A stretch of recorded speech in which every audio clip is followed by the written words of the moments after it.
All right. We're live on video. Stand by for audio. Good day and good evening, ladies and gentlemen. Welcome back to another Live the Fuel show. So today we're going to be digging in with a new guest co-host, and this is going to be a healthy, focused podcast episode. So real quick before I dive into her bio so you get to know a little bit more about her, a quick reminder, we don't do ads and annoying commercials on this show. So please, if you find this content today valuable, please share it. Please get people to subscribe, and please help other people learn what you're learning today. And heck, while you're at it, throw a review in there while you're at it. So thank you. Anyway, without further ado, this young lady has got a heck of a background, and I'm going to go ahead and preface her bio. We're going to talk about some hormones today. That's right. We've talked about this a few times in the show before, but I'm excited to see where this is going to go. So she's a functional medicine provider who helps men and women build sustainable and optimal health and longevity so that they can focus on what matters most to them, not her, you. So she has been working as a nurse practitioner since 2009. And in my book, that's basically the same thing as a doctor. She completed her doctorate focusing on estrogen metabolism, again, hormones, from the University of Iowa in 2011. She also has a master's in metabolic nutritional medicine from the University of South Florida's medical school. She clearly likes education. And I'm going to skip ahead here because I got something fun to mention. She's completed an advanced fellowship in anti-aging, regenerative, and functional medicine in 2013. And she has become, or really became, the first BioTe, first time I've used that on this show, BioTe, B-I-O-T-E, ladies and gentlemen, certified provider in Iowa to administer hormone pellets. I don't even know what a hormone pellet is, but that happened in 2013 too. So without further ado, let's go ahead and bring her on. Dr. Stephanie Gray, welcome to the show. Well, thank you for that elaborate introduction. You've got a lot going on. I usually try and shorten the bios as much as I can, but there was a few key things I'm like, I got to make sure we understand before we even dig into this episode that people better keep listening because you clearly have been around the block educationally. Yeah, that'll cost a fortune, but I will say that. I was going to just assume that, but yeah, I figured there's probably a price tag behind a bunch of that. But bottom line is, all of that knowledge, how that translates, is really into helping me assist my patients get to the root cause of their problems. So you really got us all going in 2009, right? According to your bio. Yeah. And then you just kept adding in a few more chunks of knowledge in 13 again. And then are you done for a while? Are you feeling pretty good? I think so. My husband says, yes, you're done. Yeah. Well, I mean, besides all that too, you also became an author. We'll dig in that on today's episode as well. And you also co-founded a nutraceuticals company with your husband, as you just mentioned. Yes. Shout out to Eric. He's not on today. But and then obviously you have your own integrative health and hormone clinic, we hinted Iowa, in Hiawatha, Iowa. So Yep. You guys are busy. We are busy, but we love what we do. I feel very blessed. I get to go to work every day and really help patients achieve optimal health. It's very rewarding. It's not easy always, but it's very rewarding. And real quick for the listeners, if you pause this and you wanted to go and just look up her bio, look up stuff. I mean, it's all going to be on livethefuel.com too, but go to ihhclinic.com. So Integrative Health and Hormone Clinic. So ihhclinic.com. And we'll do some screen sharing for the video watchers today as well. But I want to get all that out there as you and I start digging in. So, because that's the beauty of podcasting. People can pause and go dig in and come back. So, yeah.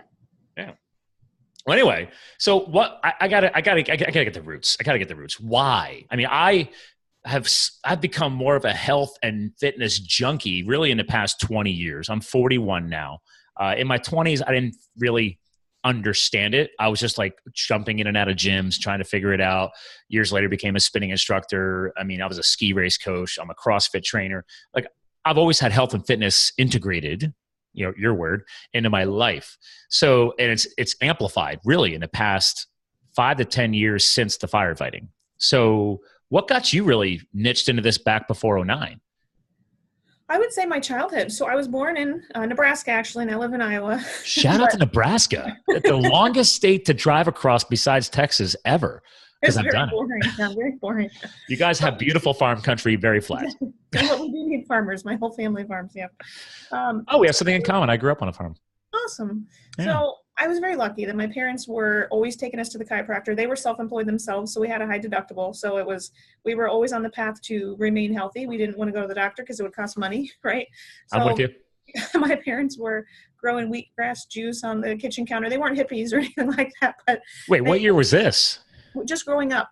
This is like the 90s? I'm 35. So, okay, you're right behind me. So 80s and 90s. Okay. Yeah. So I think they're a little bit ahead of their time. Yeah. I remember them driving me hours to see certain chiropractors who, hopefully could help us. I mentioned before we started recording, I was a gymnast, so I had a few injuries, so I did need to, keep on top of those things. But I think I was just blessed to be raised in a family that really pursued health. We ate home-cooked meals. We never really ate out. So I was raised with that sort of mentality. And then I knew I wanted to, I guess, be a doctor per se, but I don't like the word doctor. I decided to go to nursing school, and I knew I wanted to become a nurse practitioner right away because I wanted to have the ability to prescribe if needed. There's a time and place for medication. Well, let's pause on that. I think a lot of people don't understand the power of a nurse practitioner. Like, I have so many friends because I live here in Allentown, Pennsylvania, an hour north of Philly, hour and a half west of New York City for your benefit. And we have huge hospitals here. Actually, one of my clients is a oncologist that I raised money for years ago for his cancer vaccine research and everything else. So, but I don't go to a MD. So I'm with you. I do chiro, I do massage. I'm a natural path as far as my lifestyle. But to your benefit, I don't understand why people don't understand the power of a nurse practitioner sometimes, but until I dug into it, I didn't know either. So I think people need to understand why that is a valuable profession. Could you help us out understand that? Yeah. So nurse practitioners obviously start as nurses, and nurses should have the framework of treating patients from a more holistic perspective. So really seeing the biopsychosocial, cultural, spiritual self and working to treat that.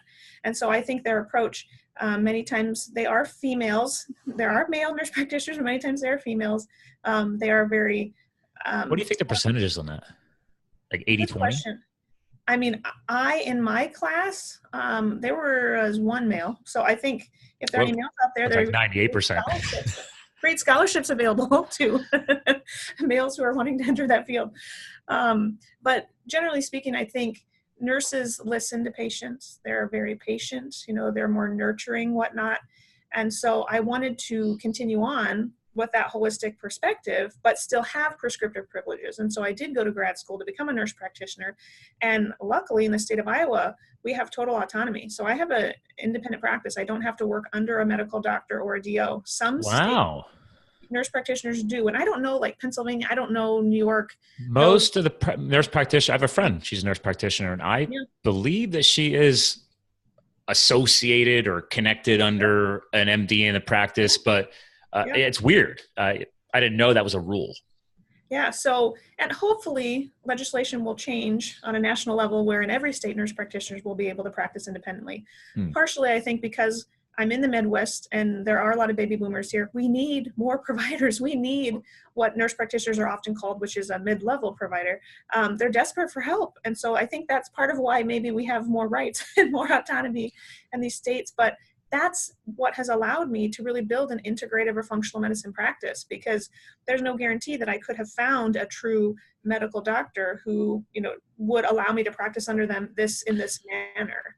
So fun tie to business. So would you say that thanks to the state you're in and thanks to those state level laws, it really helped create some of the freedom you needed to get going as an entrepreneur?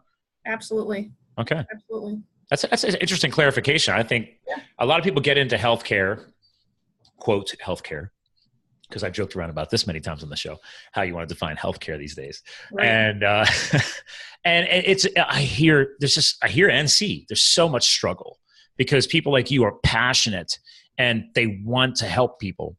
But then many, many times you fall, especially in the MD space, you fall into what I like to call the Henry Ford, little history there, people, the Henry Ford of medical care, meaning people understand where I'm going with there. Obviously the founder of Ford Motors automobiles, he was the founder or the creator of like the first legit like assembly line, like providing efficiency. So people think there's efficiency there, but I'm actually making fun of it because now doctors you're a checkbox. They have per the insurance company's guidelines, I can only be with you for so much time. They don't always tell you this, but that's why they're in and out. And you're just, oh, you have these symptoms? Here, this drug. Oh, you have these symptoms? Here's another pharmaceutical Band-Aid drug. That's what I like to call them. I don't know if you use that term. Yeah. What do you think about my little pharmaceutical Band-Aid? Is that inappropriate? Oh, we had a commercial with that analogy. All right. I like you. Approach to healthcare. Yeah. So I think I was definitely in the minority. I was a female. I was young because I went into private practice almost straight away. I was a nurse practitioner. I have a doctor, but I was practicing as a nurse practitioner, and I was trying to do functional medicine in Iowa, which is not a very progressive state otherwise. Yeah. But the interesting thing is this niche was needed. We're highly in demand and we don't have a ton of competition, which is nice for business also. So patients who are really looking for this care will seek us out. Well, I could tell you, growing up in a farm family, even though I was born in New Jersey, we had a dairy farm there. And then I was not old enough to really remember the dairy farm per se because we moved. And then my father wanted us to grow up around farming. So he had a small farm here in Pennsylvania that we moved to. And then I was there from like 5th grade until college. And like we rented the fields out.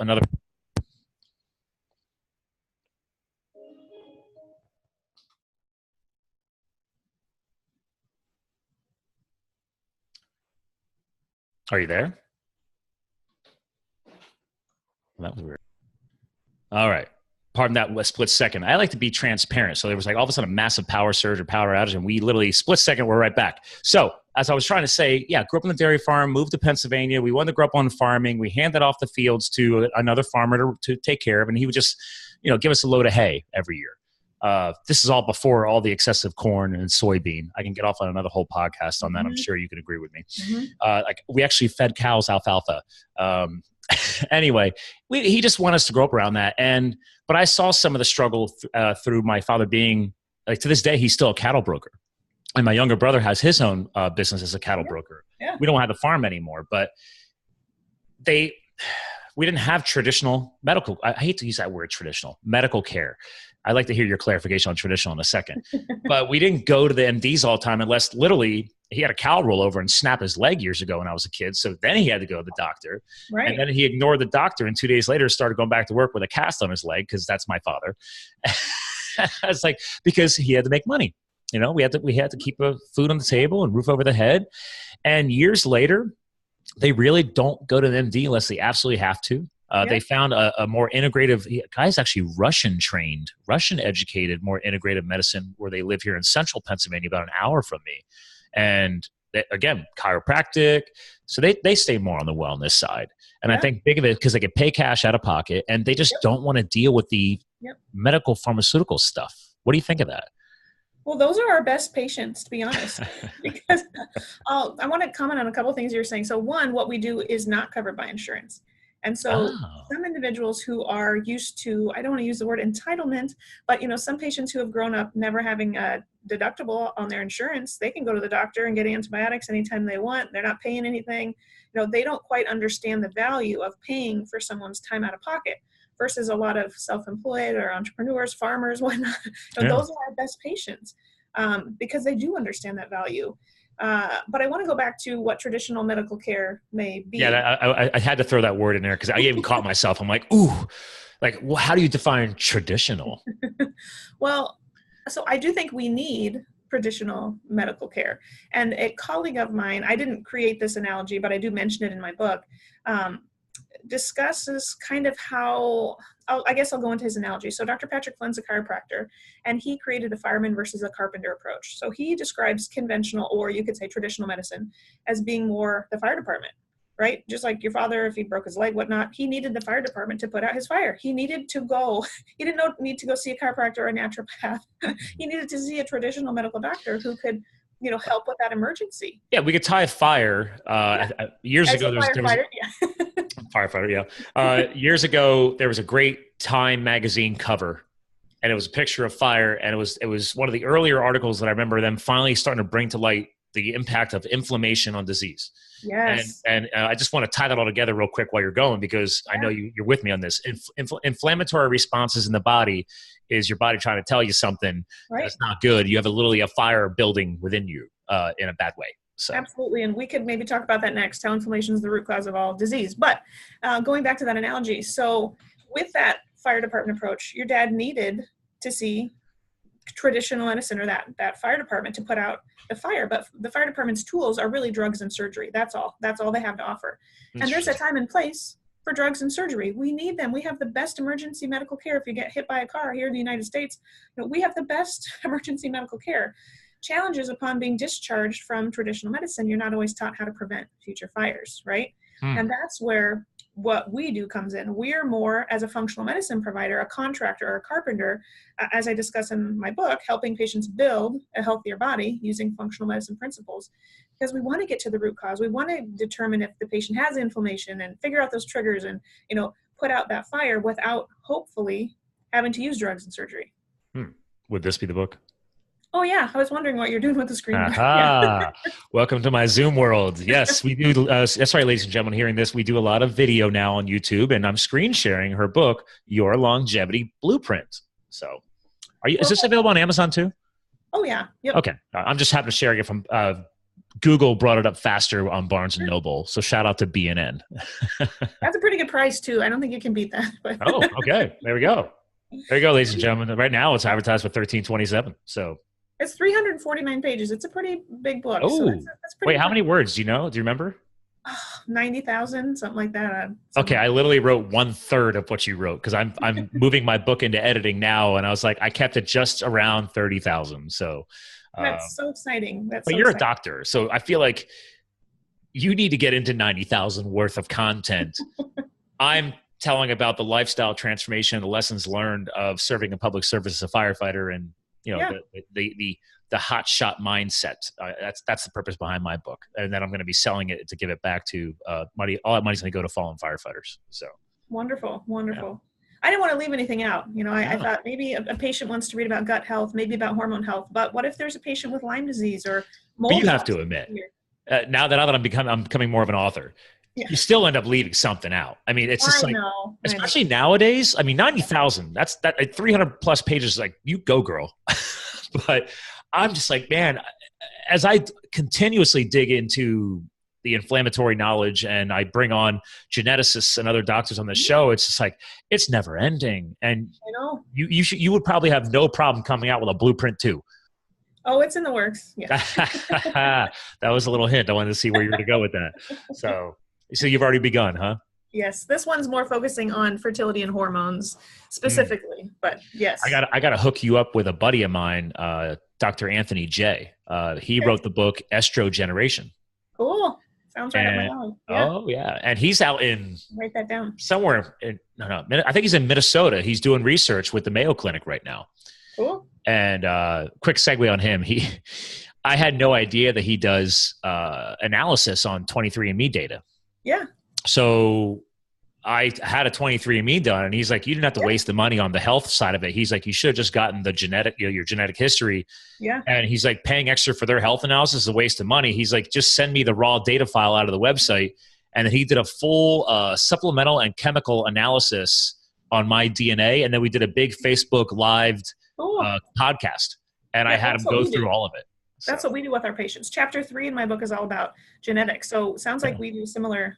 Yeah, you guys would be like meet on like a stage together and just geek out. So he's actually launching right now the first ever carnivore study. So, ooh, interesting. Yeah, no one's ever had the cojones to go 90 days on 100% red meat in a study. He's launching it now. He's got people waiting until January 1st to launch it because they want to get through the holidays.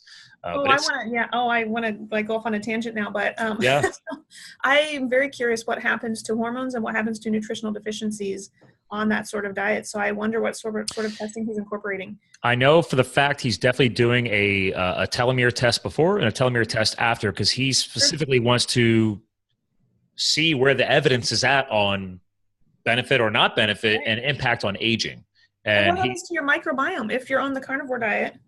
Yeah, I have so many questions, so I'll just wait for his study. That's another whole show.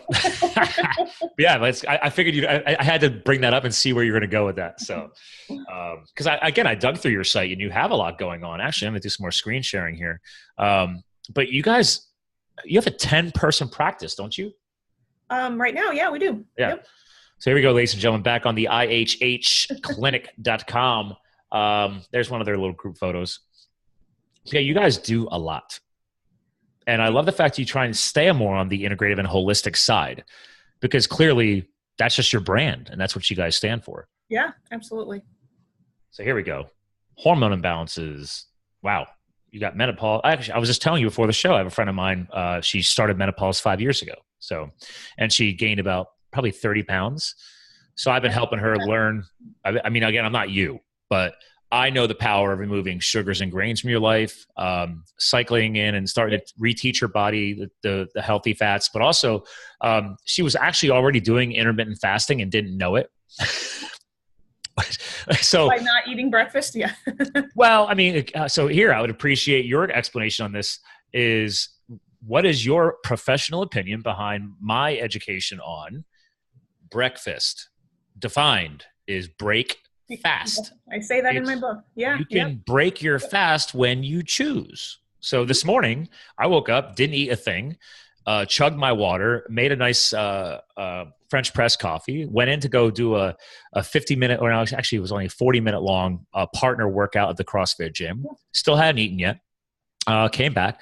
And then I moved into a fatty coffee because I had just a black coffee. And then I made I call it fatty coffee. I don't call it bulletproof, whatever. Threw some grass-fed butter in there. And I'm drinking that right now. So I figured you'd appreciate my break fast. Fast, yeah. Yep, I tell patients that all the time, yeah. And it's 1:30 Eastern here. So there you go. I'm finally putting some type of food, meaning those fats, into my body. And I've been fine. Now, granted, I've been doing this longer. So your body's adapted. You're used to that. I'm very more I'm not hardcore ketogenic, but I'm much more fat adapted than the average person. So, sure. And I'm very big. My other client, he owns the trademark NSNG, no sugar, no grains. So he's he's I'm a big fan of that following. So yes. But let's go further on this. Why no sugar? Why no grains?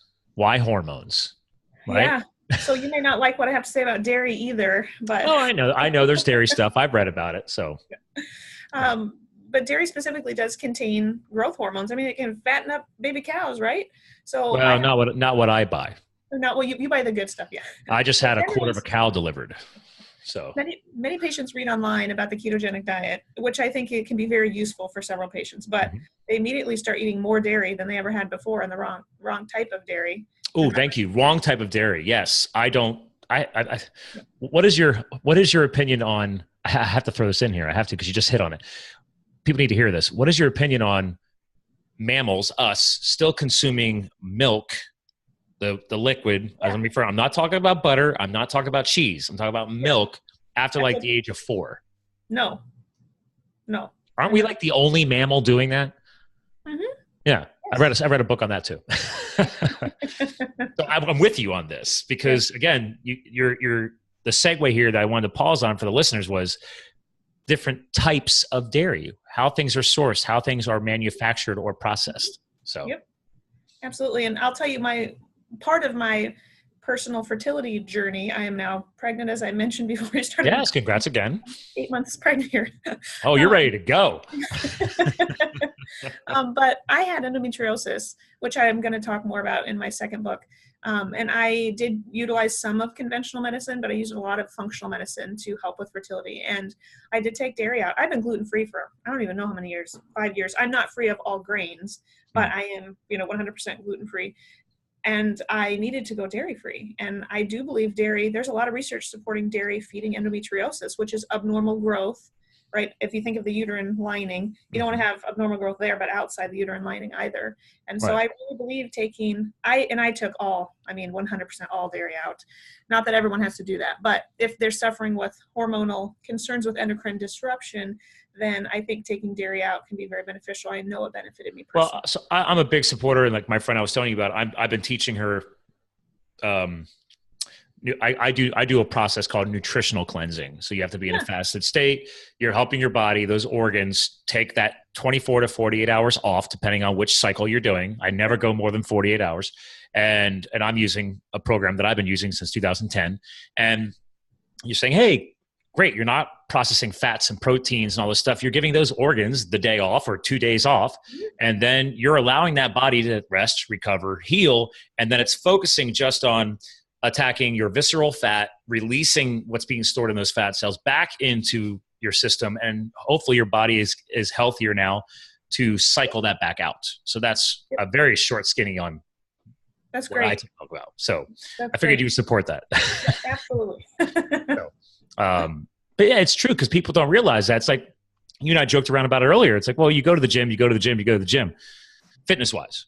Okay, well, how are you cycling in your proper rest and recovery? And people don't think about that from a nutritional standpoint and the organs and digestion and all of that. And I'm guessing this is something you heavily dig into because what you just hinted at, well, you take that out. Well, I learned that years ago too. I'm like, okay, let's remove stuff.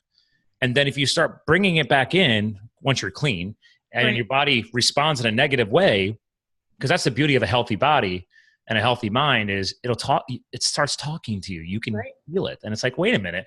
I, for some reason, don't like green peppers. They just, after my first detox over 8 years ago, I went to eat that and my gut was not happy. Well, as you know, they're part of the toxic alkaloid family, the solanines. Yeah. Is it a nightshade?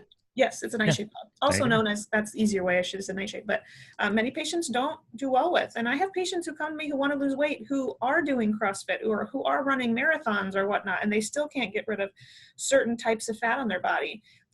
So I think for many of these patients, we do need to focus on taking certain food groups out. We need to look at nutritional deficiencies. We need to look at their hormones. We also need to look at specifically the cortisol to see if that's all jacked up, because many times my patients are over-exercising and overtraining. Their cortisol is jacked up all day long, and they wonder why they can't sleep at night and not lose weight. I do not have your education, but that is something that I have self-taught myself, and I've learned from over the years, is that people underestimate the power of a proper rest day or interval training, right? Hey, take this day off, and just like, especially when you're doing fasting, detoxing, and cleansing, like I don't work out that day. And people are like, well, you need to keep your metabolism. I'm like, no, it's cool, dude. Like, take a legit rest day. Go get a massage. Yes. You need to honor your body's need for even physical, but also mental downtime. That's something that I was, starting a business and practicing full time and going to school full time. And I was very stressed out. That's kind of part of my story with writing my book. But my cortisol was through the roof high. And I ended up in the emergency room with my heart rate just through the roof. Was this before pregnancy, obviously? Yes, this is like 5 years ago. You'd think I know the date, but.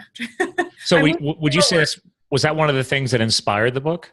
Oh, absolutely. Okay. Absolutely. Your own personal traumatic experience. Yes. And I share my story throughout the front to the back of the book. I lace patient testimonials in there as well. But throughout this time, my husband, who was our office manager at the clinic, said, gosh, we need to clarify all of what we offer at the practice, because we don't just help with hormones or just help with nutritional deficiencies or food sensitivities. So I tried to create a blueprint for my health that could then translate into helping patients as well. So yeah, you bet. My state of stress and everything that was causing my symptoms created me or prompted me to create this blueprint, because conventional medicine really had back to traditional conventional medicine, the fire department, they had no answers for me other than to take a medication to control my heart rate. And that, although it's a medical Band-Aid. Yes, there's a time and place for that. I knew that taking that medication wasn't going to tell me why this was happening to me. I needed to figure that out. Well, so one thing that I've learned over the years, and I didn't really put it into words until recently, thanks to other professionals like you I've had on the show, and that's why I love podcasting, is yes, it's I want to bring this knowledge out to the masses, but it's also like I get to learn everything too. So I love it. And but I never thought about the terminology of metabolically broken, right? So people love talking about metabolism. Yeah. And you got to eat 6 times. I mean, I used to read that magazine horse shit. You got to read that. You got to eat 6 times a day to keep the metabolism burning. You got to keep that furnace stoked. And I read those in Men's Health magazines. How would you like to expand on that little metabolically broken componot? So I think you should trademark that or get that in writing before someone else steals it. But because I've never heard that. I've never heard metabolically broken. Although I feel like I take care of every day. Yeah. They're metabolically broken. I mean, especially in the aging factor or in the component of obesity, right? Because there's people who are obese and they've never actually overeaten. They've just eaten a lot of the wrong stuff, broke that process hormonally, and now they've got actually a great author is, you ever hear of Jason Fung? He's a doctor. He wrote, I'll have to bring him up for you. He wrote a lot of books on obesity, and he wrote a best-selling book on fasting. And because he's like, guys, like part of the fasting component and everything else is like you have to start resetting this broken process. Or in your case, you could talk to the hormone side of it. That's a broken process. Yeah, absolutely. And I think partially, which maybe your other friend whose name, the estro generation guy, I didn't get his name. Oh, Dr. Anthony J, or AKA Dr. J. We love spinning that one. So he probably speaks a lot to just the impact of the endocrine disrupting chemicals in the environment, really contributing to endocrine disruption in our bodies. So hormone challenges, which can leave us more metabolically broken too. But I think two primary pieces that patients come to see me for, at least, is assessing their thyroid and their hormones comprehensively. So because that's part of metabolism, or however we want to say it. I think many patients have had their thyroid checked, but not comprehensively. They have TSH checked, which is thyroid stimulating hormone. And I think it stands for too slow to help, because by the time TSH is high, patients have gained weight, they're cold, they've lost their hair, they're tired, they feel lousy. And so we do, from a functional medicine standpoint, we pride ourselves in the labs that we can offer patients. So we're able to look at the free T4, the free T3, the reverse T3, and the thyroid antibodies. Those antibodies are giving us some insight into if that patient does have an autoimmune disease brewing, which we consider to be a fire that needs to be put out with things like diet changes, going gluten-free and whatnot. So I'm not a medical professional. You are. Am I wrong in saying that those autoimmune diseases, keyword disease, are reversible and curable? Yeah, I should be cautious using the word curable just because I don't want to ever make false claims. How about reversible? That's a better. Is that a fair one? Yeah, because I know this is all touchy, and I don't want to put you in an awkward position. Yeah. But because it's the stupid drug world influenced legal BS.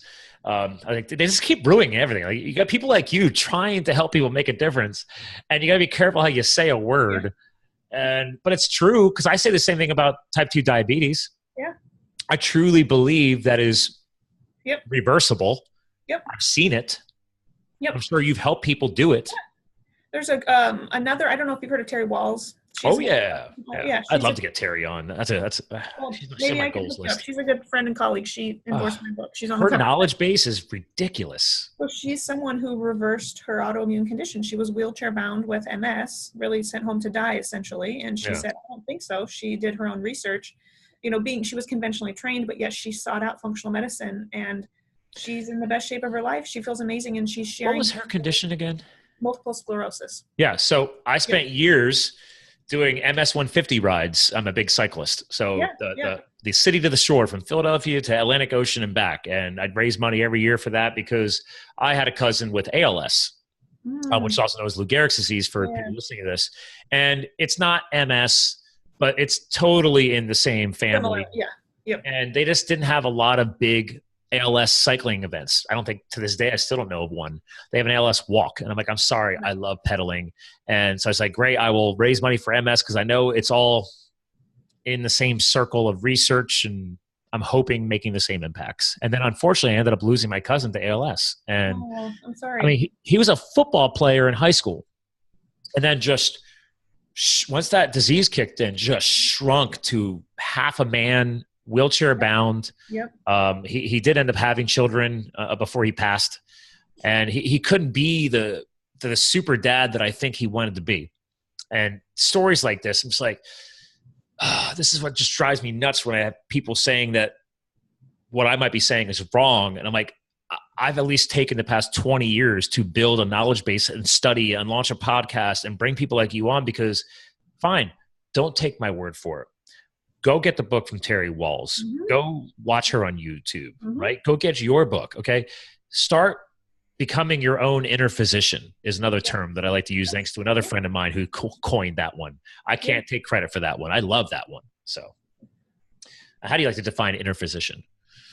Well, I think we all have to be our own advocate. And I mean, even I had to do that for myself too, I mean, I was a functional medicine provider, but yet it's hard to treat yourself per se. So even I had to really explore, okay, what am I doing that I shouldn't be doing? How do I need to change my diet and my stress life and my supplements and whatnot? That's going to be even harder for you, because this came up on a podcast the other day about, I say all good coaches should have a coach. Yes. Because you could be the most adaptive and sensitive person out there, but in the end, even you are not going to always notice all those little intricacies. And that's the point. Like, if you're a great coach, you better have a coach way above you. Absolutely. And once you exhaust that person, you get another one. Same thing with you guys. I mean, how did you track down somebody that you actually trust? Well, luckily, because I kind of live in the functional medicine world, I have colleagues, you know, that I can seek advice from who can view like people you went to school with, or yes. Other colleagues from my fellowship program, even Dr. Walls. I can ask her questions and whatnot. So I think I'm blessed to have, what do they say? What's that term? I can't think of it now. It takes a tribe to raise children, or what's that term? Oh, I know where you're going with this one. Oh, I can't remember it. Word block. It takes a village. It takes a village. Yes. It takes a village. But that was happening actually literally over the past 48 hours. Ladies and gentlemen, we're recording this right before the Christmas holiday. And shout out to John, by the way, real quick. You'll appreciate this. I didn't even meet this guy until yesterday. But 2 days ago, a mutual friend of mine that we do charity work with, he's like, hey, man, I met this kid doing some construction work in his house. He lives with cerebral palsy. He was born with a genetic condition. So obviously this is not an autoimmune disease or anything else. Right. But my buddy and I are huge cyclists. And he's like, hey, so don't tell my wife, but I went ahead. This kid told me he's never been on a bike, and his dream is to get a hand cycle. And this kid's got a crazy backstory. Like, he was born in Russia with the condition. And in that country and like other countries, they basically throw you away. Mm-hmm. You're unwanted.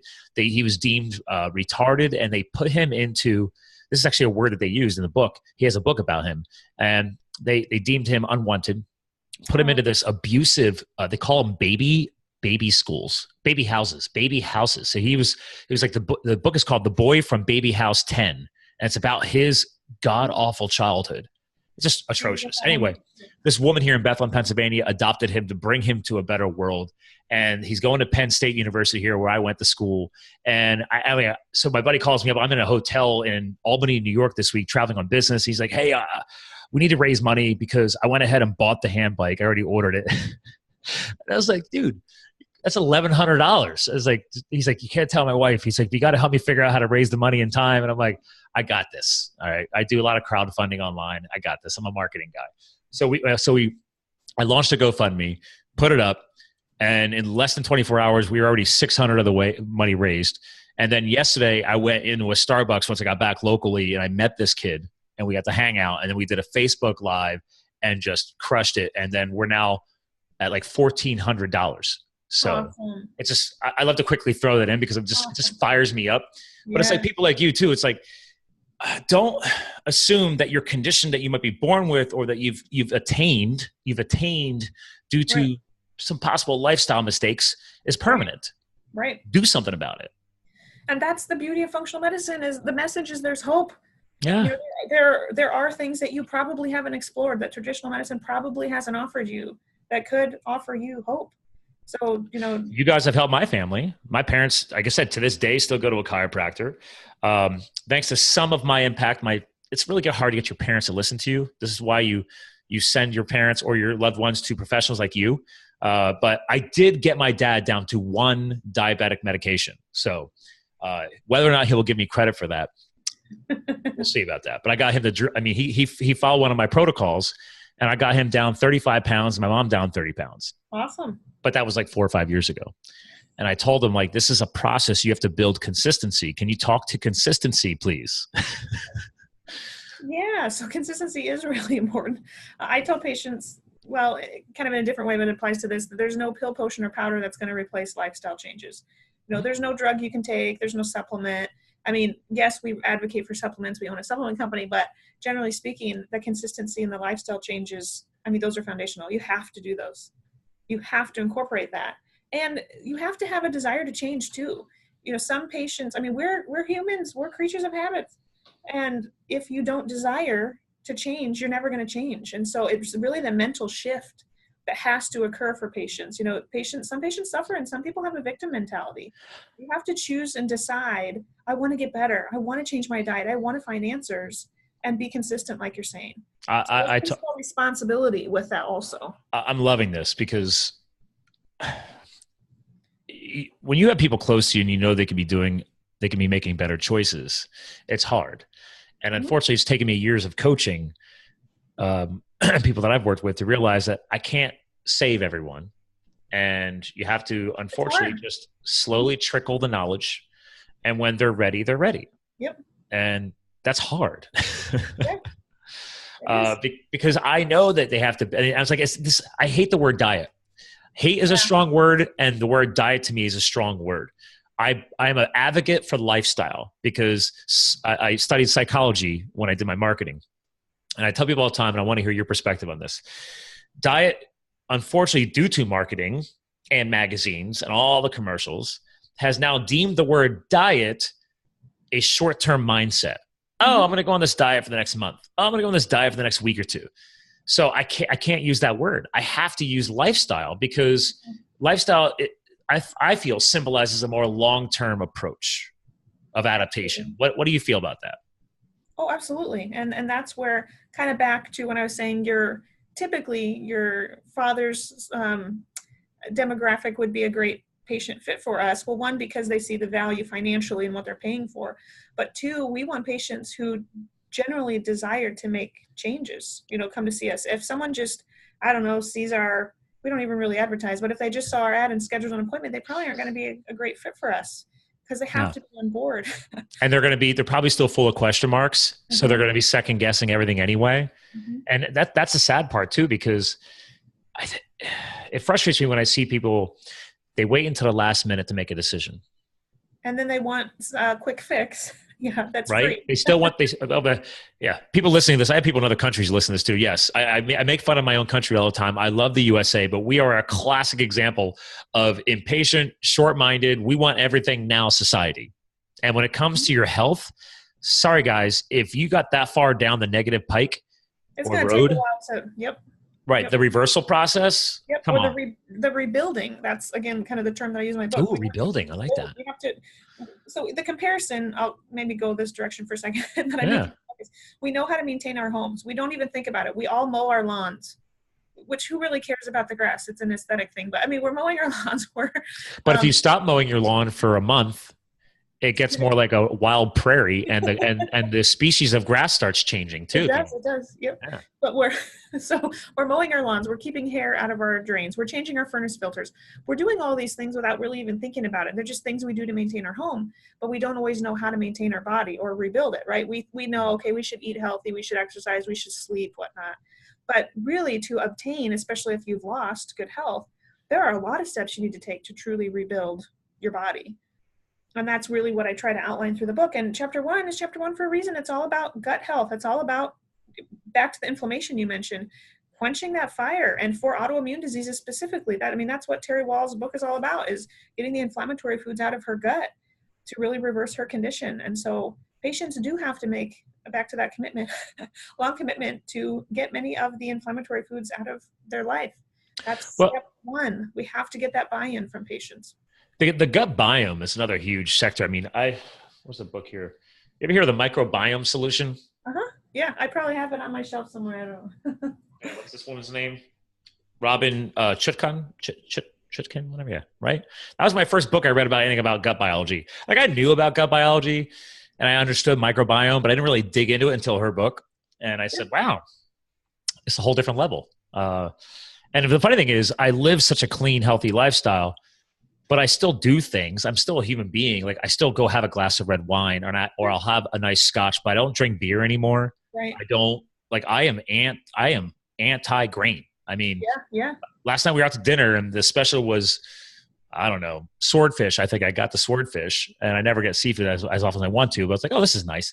But then like, oh, well, it comes with some kind of like barley or whatever. I'm like, can you just double veggie me, please? So I had some nice roasted Brussels sprouts and a white asparagus. It was amazing. So I'm getting hungry. But then you got to watch out for the sauces they put on it and what are they adding in for additional flavors. And It's easier to just prepare your meals at home. Although it's becoming, I should say though, 5 years ago it was more difficult to eat out. It's becoming more easier to eat out now. A lot of times I'll ask, especially being dairy free, I'll just ask the server, what sort of oil will the vegetables be prepared in? You know, are you going to put butter all over my broccoli, or is it what kind of oil? And I usually ask them to prepare my food a certain way. And normally restaurants are pretty accommodating. If you're at a legit restaurant, yes. Yeah. I was actually traveling this week, like I said earlier, and I was at a restaurant where the menu said, they put on there like, please challenge us. It said it on the menu. Wow, they're I was like, yeah. This is so refreshing. Yeah. It was a very like new agey, trendy restaurant. I was like, wow, like, dude, I'll challenge you. So, because I mean, usually I feel bad, and then my fiance will make fun of me, and she's like, why do you have to customize everything? The chef designed it that way for a reason. I'm like, but the chef doesn't understand health. Mm-hmm. That's the other thing that drives me nuts. I think you can clarify that. Yeah, some chefs or the cooking world does not fully understand microbiome and gut biology and how food allergies. Right. They're more looking at your palate, you know, what tastes good. Yeah. Sugar tastes good too. And sugar's addicting. So that's why they want you to come back. That's why another thing I learned from my client, Vinny, the guy who owns NSNG, he said, dude, just put olive oil on your salad and be done with it. Stop. Yep. Don't use any store-bought dressings. They all have sugar or some form of sugar in it. Yep. It's not healthy. That's what I do every day. Olive oil and salt. I do put sea salt on my salad too. Oh man, you want some liquid crack? Try Villa Capelli olive oil. It comes from Puglia, Italy. They have actually the distribution center is right here in Pennsylvania. So amazing couple of guys. They were from the U.S., but the one guy his name is Paul Capelli, and his husband is Stephen Crutchfield. But oh my God, I mean I learned all about. You ever read the book Extra Virginity? No. Oh, the horror story behind olive oil in this country, how it's all been cut with other oils, and you're not actually getting pure extra virgin olive oil. I saw a Netflix documentary on that. I think it was kind of rotten. It is so true, and that book is amazing. People need to understand that. So, because they're cutting it with vegetable oils and corn oils, and when you superheat those things, no bad things happen. Yeah. But when you drink a Villa Capelli, I do shots of it. I do shots of Villa Capelli. Yeah. It has this like peppery aftertaste because it's so pure. Because they actually they have these big old-fashioned stone grinders, and they grind all the olives up. It's the way it was done, but they ship it direct, pure. I buy them in 3-liter tins. So, but if you ever want to try them out, I have a discount code FUEL, F-U-E-L. You can save 10%. So, because I love them so much, I'm planning our honeymoon there. I want to, because they guys restored this beautiful old Italian villa where their olive oil farm is. And now it's like a destination that people can go there and have a wedding there if they wanted to and stuff like that. So I just want to go finally meet these guys. Like, they've been on the podcast, and I share their stuff on social media, but we've never actually met. Cool. So, but again, it goes back to the purity of your food and cleaning up the diet, as you've helped really clarify today. And it's hard. Let's be real, right? Come on. All this stuff you and I have talked about in this episode today, this is all hard for some people, right? I think it's really difficult to get initiated back to changing those habits. Yeah. But once you get rocking and rolling, it becomes much easier. Cravings lessen. You know, I mean, once they get their body trained, or whatever you want to call it, again, they incorporate good habits, then it becomes so much easier. And most patients report that they were skeptical at the beginning, but once they start feeling better, then they're all in. So when it comes to like your book, as well as your practice, would you say that part of your teachings is around the fact of like, okay, celebrate the little wins as they come, because that's going to help fuel the fire. Yeah. But still be patient with the process is, I think, the biggest thing. I'm not perfect. Yeah. Absolutely. Absolutely. And because we are all impatient, we all want to be cured, so to speak, right? and live a healthier lifestyle. But I think the biggest issue that I constantly see is that a lot of us are impatient, or we expect the world to be fixed in 30 days. And I'm like, guys, depending on where you were at before, I tell people all the time, for a legit body transformation, because I've been doing this for a while, I tell people give it 16 weeks. I can do a lot. You can see an amazing shock in the first 30 days, but with your knowledge of hormones, you know that first 30 days is still remodeling. Yep. 60 days, 90 days, now you're building some sustainability. 16 weeks, you should have built a nice platform, and now it should be easier to sustain that. Am I wrong on that? How's that sound to you?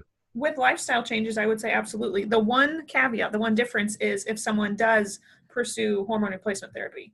Well, that can kick in. I don't know if we want to talk about that, but that can kick in rather quickly. And then sometimes, again, when now, is that the pellet stuff that we saw in your bio? Yeah. Okay. I have talked about it, and that's your company, right? Not my company, but I'm a certified provider. Oh, yes. Through BioTe. Yep. So why do people replace? All right, my thing is this. It's kind of like a drug, right? Like, so you have to replace your hormones until you've helped your body get healthy enough to make the hormone on its own again, right? Like, you're not trying to keep people on that stuff the rest of their life, right? So there's kind of two types of clients that come to us. One, that they want hormones and they want hormones the rest of their life. They're not going to make diet changes. They're not, they're not going to, what we focus this entire podcast on. So it's become a supplement for them.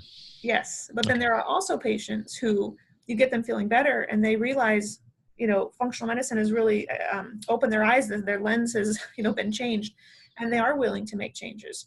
And many times when patients do, on my website, I have a little PDF, 3 tips to boost your hormones naturally. Is that on your main IHH site? Actually, that's on the Your Longevity Blueprint website, where the book and the supplements and hold on. Let's go ahead and fire up a little screen share.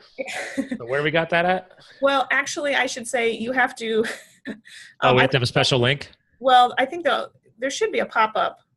It was. I already let me refresh. Or here, right in the middle of the page. Scroll down just a hair. Oh, okay. One second. I refreshed the browser to see if the pop-up would come up. They're free right there in the middle of the page. Right there. Top 3 tips to boost your hormones naturally. There you go. So patients who will heed that advice, reducing stress is huge, reducing toxin exposure, which also involves clean eating, right? And fixing nutritional deficiencies. Many of those patients are able to lessen their need for hormone replacement therapy. But in such a toxic world, we have patients who have overexercised or have had chronic high stress for years or whatnot. It's going to take a long time for them to rebuild their body. And I think there is a time and place for hormone replacement therapy for those patients to get them feeling better quicker. But absolutely the best long-term solution is to get their ultimate buy-in to also make, the lifestyle changes long-term. So with BioTe. Yeah. So what I'm hearing is, yes, if you, the consumer, the patient, choose to supplement the rest of your life, that is your choice. Correct. But it sounds like ethically from your education, you are going to teach people like, guys, this is just temporary. We don't have to be on this forever. We're just kind of reprogramming and hitting the reset switch. Is that what I'm hearing? And then if you want to go off, we'll help you trickle off as long as you do the other things. Yes. I want to meet patients where they're at. So some patients, they have very high chronic stress and they are just, things are not going to change. Other patients are able to make some of those changes. So again, I meet patients where they're at, and we have patients on both ends of the spectrum. Interesting. So would you say, obviously your core practice, and then there's the BioTe sector of it, is the BioTe component becoming more and more of a frequency of involvement? Are you doing it more? Yeah. So we offer all forms of hormone replacement therapy for patients. And, if we think of a menopausal woman who has had a hysterectomy, there's no supplement that she's going to be able to take that's going to replace her ovaries, right? Her ovaries are gone. Yeah. Well, there is a time and place where patients, there's not a lot they can do nutritionally if they don't have the organs necessary to produce the hormones. If then they're symptomatic, they may need hormones the rest of their life, right? So we offer topicals, gels, and creams, although they're not my favorite. They're not the preferred form. Is there injectables too? Yes, those are all synthetic. So I do not like to offer those. Oh, okay. Good clarification. Glad I asked. And then there are sublingual lozenges you can put under your tongue. But BioTe, we believe, is the most potent, safest delivery method. So BioTe stands for bioidentical testosterone, estrogen, delivered in hormone pellets. So they're almost like little grains of rice, little skinny Tic Tacs almost, that we implant under the fatty tissue on the kind of lower hip, upper bottom area. So we numb up the patient just like if you're going to the dentist and they numb up your mouth. Okay. And then BioTe has a very specific dosing. There's an algorithm online where we put all the patient's labs, their symptoms, their height, their weight, if they've had a hysterectomy, all of that data into the computer for very refined dosing for that patient. Those pellets are released based on cardiac output. So if a patient's exercising very vigorously, I live in Iowa, and RAGBRAI, I don't know if you're familiar with RAGBRAI, but that's where people cycle across the full state over a week. Every summer here. So I have patients who exercise very vigorously, and those patients fly through their pellets more because they're exercising, so much. So that's one form of having testosterone and estrogen replaced that is actually safe even for patients who smoke or have blood clotting disorders, because the hormones aren't going through the gut and the liver at all. We're placing them on the fatty tissue in the back there. And that's what gave hormone replacement therapy a bad rap, was hormones taken orally in that Women's Health Initiative study. All the hormones were synthetic. They were horse urine. I mean, that just sounds lovely. My fiance is an equine vet doctor, so interesting. I have regular access to that if you want. But no, that does not sound enjoyable. The findings of that study were that hormones increased cancer risk, and that's not something we want to replicate with our patients whatsoever. No, so provide something different for the patients in need that is safe. So the implantable pellet is basically a time-released capsule, so to speak. Yeah, so the more your heart's beating, the more blood is flowing past the pellet, bringing it into the bloodstream when needed. And when you're sleeping, you're not going to need as much, right? No. Versus if you were taking an injection or a pill or whatnot, those are going to be released differently.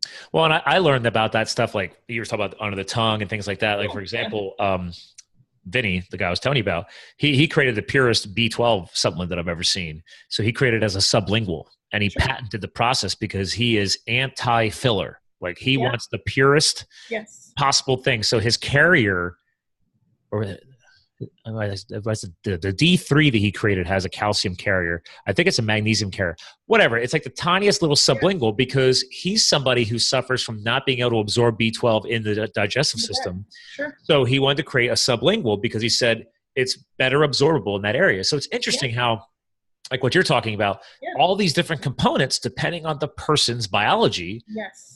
You might benefit from an oral. It sounds like everybody benefits from an insertable pellet. So for the most part, they're very safe. Obviously, we're monitoring labs. We're monitoring symptoms. I mean, it's not that we just put in the pellets in the patient and never see them again. We obviously are following those patients, of course, but it's an awesome option that gives patients pretty quick relief. I have to ask, like, does it feel weird? I mean, you got something put in your butt tissue, is what I'm hearing. So is this something you notice? It sounds like it's a grain of rice, or they're usually deep enough that the patient doesn't feel them. However, sometimes if the patients, like men in general, don't have a lot of fat on their bottom, so, right? If they're pretty fit or whatnot, so men may be able to feel them. They may bruise a little more easily. My fiance does say that I don't have a big enough butt. I try. I do a lot of squats, but I'm 6'4". Come on. So occasionally there can be discomfort, of course, if we're inserting something into the tissue, but usually patients within a week, they're good to go. They heal up. And it's for men, it's a procedure that's only twice per year. That was my other question, was like, what's the longevity? So that's good then, because I was worried. I mean, obviously anytime you insert a foreign object into the body, is there a healing? It doesn't sound like you're doing any kind of stitch ups or anything like that, right? It's just a very, very minor insertion. Yeah, I mean, yes, we use steri strips. It's a teeny little incision about the size of the tip of your fingernail. We used to use strips. So, yeah. I just love how the stuff has advanced. I mean, God, I'm trying to think about it. 20 years ago, they never even thought about implantable hormone pellets. I mean, and how long has BioTe been around now? I don't know when they started, and I should know. They started in Texas. Okay. And they've been around a long time. Hormone pellets are actually the most widely studied form of hormone replacement therapy, dating back to the 1950s in Europe. So some people think, they're new and we don't know a lot about them, but actually they have been widely researched and studied, and that's how we know the safety. Interesting. So, wow. Yeah. See that, ladies and gentlemen, you learn about something new every day. That's why I was excited about the show. I told you that I'm going to be learning about stuff with you, because I've never had anybody on the show ever talking about BioTe. We've never talked about hormone pellets. Obviously excited I love the book, by the way. Did you have any branding issues with Blueprint, by the way? Because there's a lot of Blueprint stuff coming out right now. Blueprint, like the Blueprint diet and all this other stuff. Obviously. So the cool thing was you were able to carry the Blueprint from the book into your nutraceuticals company, right? Yeah. Yeah. So that was good. Nice tie together, by the way. Thank you. Oh, and I love the fact that you actually have a mitochondrial complex, because Yes. those are the power plants within your cells, ladies and gentlemen. I have that right here. Yeah. There you go. Well, I This could also screen share for the video watchers too. That product is amazing for athletes. So when you think of, exercising and whatnot, your body is constantly shoveling short chain fatty acids, or we'll just say if your body's trying to make energy, right? So your body's shoveling fuel, but the byproduct of creating energy or fire is smoke. And so what I'm trying to say is that you essentially need antioxidants to protect you from that smoke that can be created as your body's creating energy. And so this product, it's a multivitamin, but it is loaded with antioxidants. It has acetyl L-carnitine, alpha-lipoic acid, green tea. Dr. Anthony J. And we're talking about the carnitine and stuff. So, yeah. Yes. Broccoli seed extract with a sulforaphane, inositol, resveratrol. I mean, it's loaded. And I'm actually, like I said, I'm pregnant, so I'm not taking this right now, even though it's on my desk. But, well, it is kind of your company. I think it's okay to have a few products around. So I know athletes, and I specifically have taken that product for years, feel much better. It's just a step. I just like to call it the Cadillac of multivitamins, because it's a step up containing all those antioxidants. Well, you'll appreciate this. So you had to have heard, since we all talk about fighting free radicals and the power of fish oils and everything else, what are your thoughts on glutathione, or specifically liposomal glutathione? Yeah, so we sell that here in our practice. I will say that we also offer IV nutritional therapy in our practice, so we can give glutathione IV intravenously at our practice. Oh, well, I haven't done that yet, but I mean, I tried, because like Anthony J doesn't have a loyalty to any companies, but he approved me to try this one a few months ago that we found that they only sell it through Amazon. Sure. But after that DNA analysis that he did with me, he found that my genetic markers say that I have a low, I should try supplementing that. Yeah. So I did a 90-day cycle, and then I took I'm approaching 60 days off. And then I'm going to do another cycle again. My chiropractor actually has a liquid version that she sells. So, yeah. We have all of the above. So let me go back to genetics are very important, but they're not the whole story, right? So just because you have a gene saying you probably need glutathione doesn't necessarily mean. And he even said, he's like, dude, cycle it and see if you notice a difference. He's like, you might not notice a difference. Right. So what we do with our patients, we look at their genes, but then we also run a nutritional analysis, so I can see real time their glutathione levels and their oxidative stress markers to better gauge the need from a supplement. You get that from the blood test? We do blood and urine both. So we don't run the test. We collect blood and urine and we send it to the lab for processing. Yeah. So my chiro must have a lot of training similar to yours then, because I asked her, because we rushed that DNA thing so fast to get the podcast out there, because I want to promote what he was doing, that he actually said he would have preferred to have had a deep dive blood panel on me as well to balance his analysis. So he normally wouldn't put together an analysis just on the DNA stuff. Right. Real-time data, combined with genes is the best. So patients do need glutathione. There are a couple ways to boost it. So just for the audience, glutathione is a master antioxidant in the body, very important for detoxification, very protective. So when we think of the aging process, we want to make sure we're not low on antioxidants to protect our cells. Keep those telomeres long. Exactly. So you could take N-acetylcysteine, which is a precursor. It's an amino acid precursor. We sell that product as well. Like I said, that's in mitochondrial complex. But for a long time, the theory was that you couldn't just take glutathione because it wasn't well absorbed. And so you're mentioning better absorbed forms like the liposomal version. Yeah. We do have a capsule form here that I have retested patients over and over again, even myself, and levels have improved. So we know patients are absorbing it, but we do have a sublingual liposomal version. Patients will hold under their tongue a few minutes and then swallow. So that's another option for patients. And then if they're really low, we're going to be recommending IVs to get those levels up. Wow. So would you say that just because I'm the crazy health and fitness nut and an endurance athlete and I'm very clean with my diet, that helps, but it still doesn't fix if there's a deficiency, a natural occurring deficiency, correct? Correct, especially if you're like genetically, predisposed to being lower. Yeah. Well, and again, he found that marker, so we went to test that. He also found markers that confirm why I love coffee so much. I actually process caffeine 50% faster than most people. It just reinforced why I love coffee. That's just me. I was like, yes, sweet. That just reinforces my lifestyle. But he also, I didn't know there's a marker Like there's markers that signify if you're going to be more predispositioned to endurance training versus strength training. Yep. And I've always just naturally fallen to the endurance sports and never thought about it. And he said, no, he's like, you have the markers for that. Yeah. So super cool. Yeah. So part of the genes that from my genetic analysis that I found that I mentioned in my book too, unfortunately, I had all the genes that set me up for having like an adrenaline storm, just being super jazzed up. And that's me. See, okay. He says I have a hard time displacing it or getting rid of it. Yeah. So like my fiance says I could be a real asshole sometimes. I don't know if that's official medical way of saying it, but yeah, I get literally pumped up. One nutrient that we likely both need a lot of is magnesium. I mean, magnesium is a soothing, calming mineral, and I feel it. When I don't take my magnesium, I can absolutely feel it. I'm hooked on it now. I never took any until almost a year ago, and now I take it every night before I go to bed. Yep, so. Yep. Plus, the coffee you're drinking robs you of magnesium, so now you further need more magnesium. Yeah. I've noticed a difference, though, especially stress level management, stuff like that. Even the glutathione, I think, has helped with that as well. I think it's a great combo. Without me doing any further analysis, I've just felt the balance is much better. So, I know when I don't go work out, I'm probably gonna have a little too much adrenaline in me that day. Need to get rid of some of that. Yeah. Is that actually a valid way of explaining that? Like if you and I hold on to that too long, you pretty much have to find a healthy way to expel it. Yes, that's well said. Okay. Yes. But we also need to incorporate calming activities like yoga and deep breathing, because we can't do that every single day. Right? Like I am working on my meditation.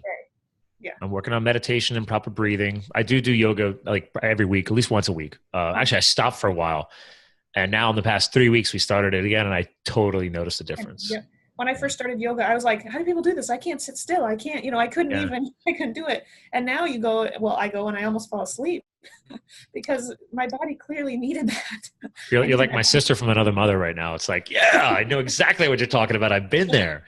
Like when I used to live in Colorado, I got into yoga a lot. And then when I moved back here to Pennsylvania, I took a break from it. And I only did it when my friends were doing it and stuff like that. And I realized I was missing a key component. It's because, again, I got the crazy adrenaline junkie sports and rock climbing and skydiving, and I mountain biking and everything else. It's like, okay, well, then I got CrossFit. So I can expel the adrenaline. But to your point, I need more of a Zen balance as well. Mm-hmm. Yes. And I learned that the hard way. So now I preach it because this is all in the book. Yeah. Yep. Yeah. I mean, I get your book. All right. Well, I'm going to share that again too, ladies and gentlemen, because again, for the video watchers, where's our book? Oh, there it is.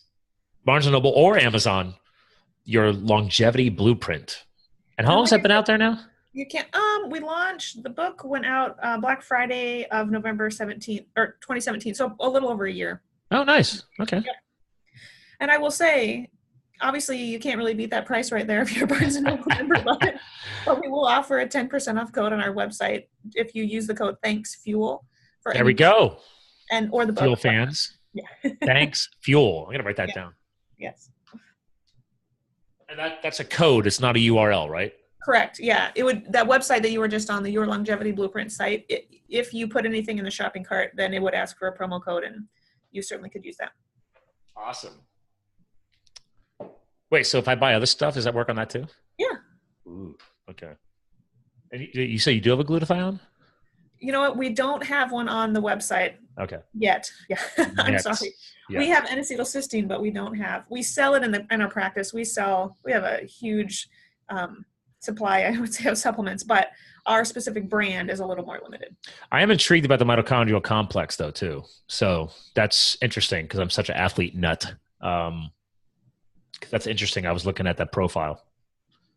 But I also like the fact that you guys actually have a gut shield product too, because there's so many people that are not going to be implementing some of these healthy practices we've discussed today. So I'm not saying Band-Aid it, but can't hurt. Because I don't take I don't consume probiotics. I think this is a whole other show. I mean, we've already gone pretty long here. We're going to have to bring this show to an episode close, but we could probably always have a follow-up show just on gut biology and how, I'll just say this, probiotics is like a guessing game unless you've done the tests. Am I wrong on that? Yeah, and that's where I think the next few years is going to be very interesting, because I think a lot of companies are now testing the microbiome in new ways, or they are testing the microbiome in new ways that will help to personalize for the types of strains, probiotics that patients need. But do you guys work with Ubiome? Yeah, so that's one of the companies. Yeah, Yep. We work heavily with Genova Diagnostics. They're a big functional medicine lab in Georgia. Yep. And they run a stool test, and they do map out some of the bacteria. So if patients are low in lactobacillus or bifidobacter species or whatnot, then we know we need to give the patients those strains. And that'll also tell us if they have bad bacteria, yeast overgrowth, parasites, whatnot. It looks at their digestion and absorption. It's an awesome test. So that can help us. That absorption component is huge. Like, yes, you could consume all the supplements you want, but if you have a consumption issue, or some of those products are overly processed, or they have the wrong ingredients in them, you're just consuming very expensive vitamins and supplements and just peeing or expelling them out and never getting enough absorption out of it. So back to the probiotics, I'm someone specifically who doesn't tolerate them well. I had, and I explained this in my book, I had SIBO, small intestinal bacterial overgrowth. So my bacteria counts were really high. I didn't need a lot more. They were causing more harm than good. And so, but that's just another example of how we try to personalize the treatment program for our patients, because everyone's different. Not everybody needs a high potency probiotic. Some people do, don't get me wrong, but not everybody does. Wow. Yeah.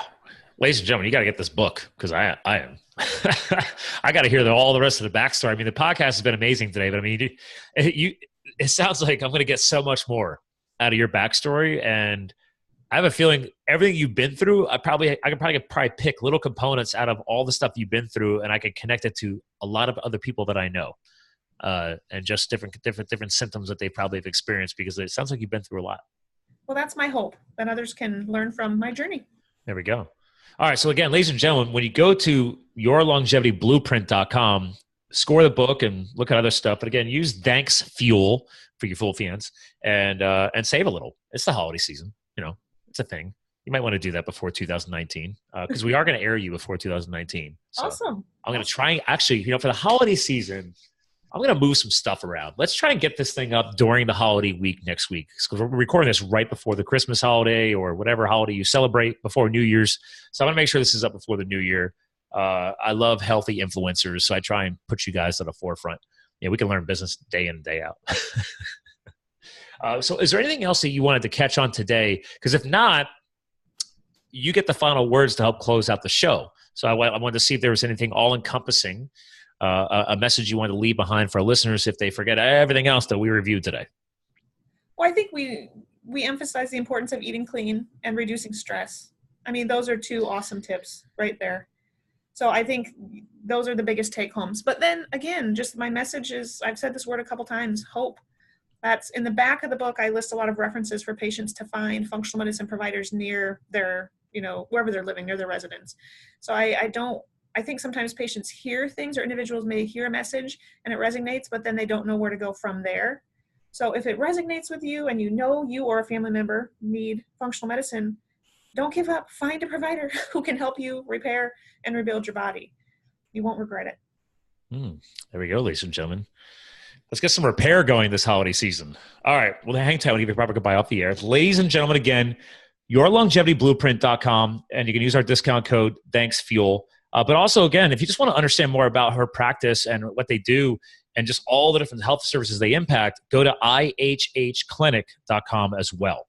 So again, thanks for tuning in to another super healthy Live the Fuel podcast episode. And we want to send on nothing but healthy messages for you as we close out 2018 and enter into 2019. And I hope this episode, like many of our other healthy episodes, helps you do that.